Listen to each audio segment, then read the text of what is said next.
In the sprawling, meticulously crafted urban tragedy of HBO's television masterpiece, The Wire, the city of Baltimore serves as a crucible where the human spirit is continually tested against the crushing weight of systemic decay.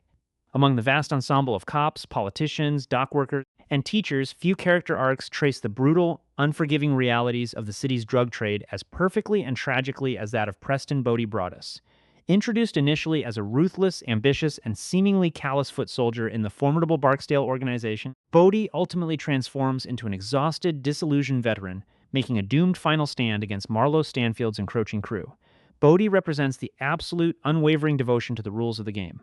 His final act, shouting his defiance in the open street, outright rejecting Marlo's reign, and refusing to yield his beloved corner even as armed assassins close in, remains one of the series' most iconic and polarizing moments. Viewers and critics alike are left to grapple with a complex question. Did Bodie make a fatal, hot-headed tactical error that needlessly cost him his life, or did he achieve the elevated status of a street-level martyr dying for a lost cause? To determine the true nature of his demise, we must examine the full, heartbreaking scope of his journey. It is a journey permanently and indelibly stained by the blood of his childhood friend, a ghost that haunts his every step toward that final, fatal intersection. To understand Bodie's violent end, we have to look deeply at his tragic beginning.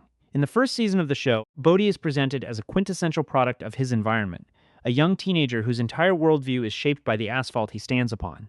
He is a child of the Barksdale organization, a massive drug syndicate run by Avon Barksdale and Stringer Bell, which operates with a specific, albeit twisted, sense of honor and hierarchy. For Bodie, the Barksdale crew is not just a gang, it is a surrogate family, an institution, and the only functioning economy he has ever known.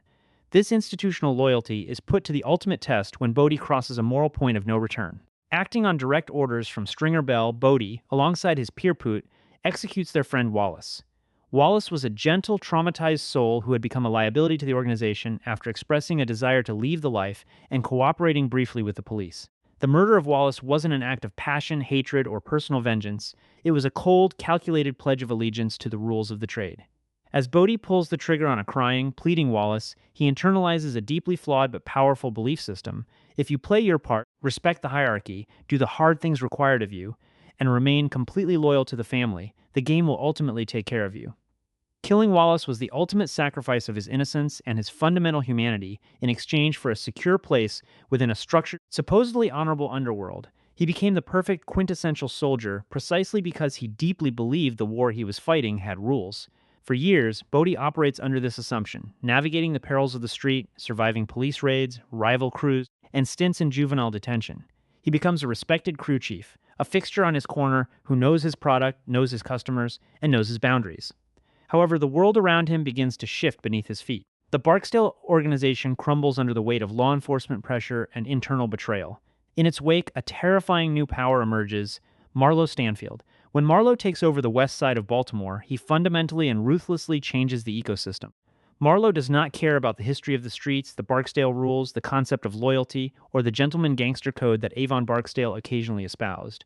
Marlo rules through sheer, sociopathic terror, demanding absolute subservience and murdering anyone who presents even the slightest inconvenience or disrespect.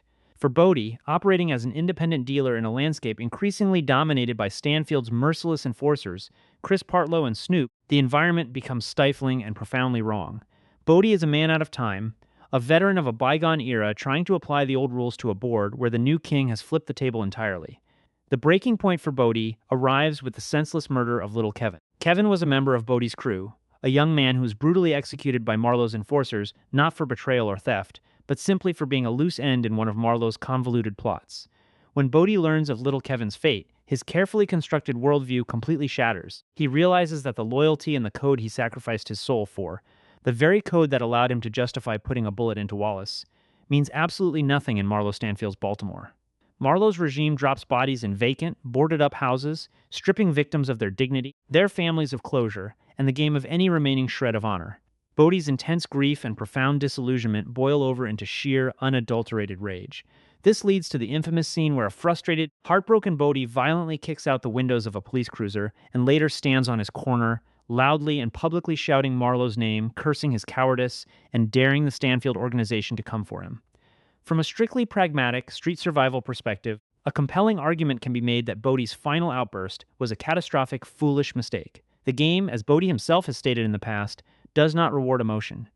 By standing in the open street, shouting Marlo's name, and stubbornly refusing to abandon his corner when Chris, Snoop, and O-Dog finally close in from multiple angles, Bodie effectively commits tactical suicide. He allowed his profound grief over little Kevin's death, coupled with his deep-seated resentment toward the death of the Barksdale era, to fundamentally cloud his judgment. As his longtime friend Poot wisely recognizes during the ensuing shootout, the battle is already mathematically and tactically lost. Poot begs Bodie to run, understanding that retreating in the face of certain death is not an act of cowardice. It is the only logical, rational move against an overwhelming, heavily armed force. By choosing to stay, Bodie ensures his own violent demise without inflicting any structural damage or meaningful setback to Marlo's sprawling empire. The Stanfield organization simply steps over his bleeding body, washes the blood from the pavement, and claims the territory anyway.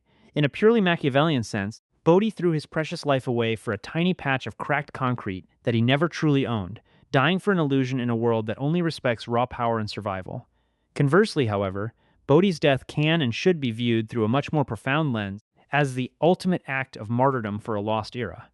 Bodie wasn't just firing his weapon to protect a physical street corner, he was fighting desperately for the philosophy and the structure he had killed his friend Wallace to uphold. When Bodie finally realizes that Marlo's regime is entirely hollow, soulless, and devoid of any twisted honor he once believed in, he refuses to be complicit in its continuation. His defiant shout into the dark void of the Baltimore streets is a loud, ringing rejection of the New World Order. Early in the first season of the series, Bodie and Wallace sit in the courtyard and discuss the game of chess with D'Angelo Barksdale. D'Angelo explains the roles of the pieces, noting that the king stays the king, while the pawns are the ones that get capped early and often. Bodie famously and defiantly replies that they might survive if they are smart-ass pawns. In his final tragic moments on that corner, Bodie realizes with crystal clarity that he has been a pawn his entire life, moved around the board by men who never truly cared for him. However, by choosing exactly how, when, and where he dies, he briefly but powerfully seizes control of the board. Furthermore, by making a loud, chaotic last stand in the open air, Bodie forces the world to actually see him. He refuses to be quietly corralled into a dark, rat-infested vacant row house to become just another anonymous body hidden behind plywood and nails. He dies defending the only code he ever knew, on his own feet, with his weapon drawn. While standing his ground against insurmountable odds was undeniably a fatal tactical error in the literal sense, Preston Bodie Broadus should ultimately be considered a true martyr of the Baltimore streets. To call his death a simple mistake or a miscalculation deeply misunderstands the character's agency and his emotional state in those final hours. A mistake implies that Bodie actually thought he could win the shootout, or that he was somehow unaware of the consequences of his public defiance. He absolutely did not.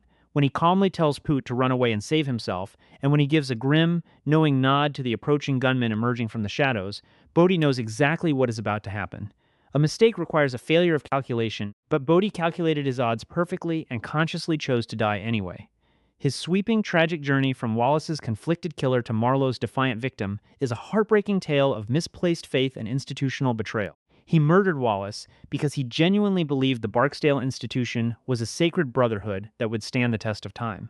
When he is forced to confront the reality that the institution is dead, and that the new ruler of the streets is a tyrant who kills without code, reason, or respect, Bodie finds he has nothing left to live for that doesn't compromise his soul.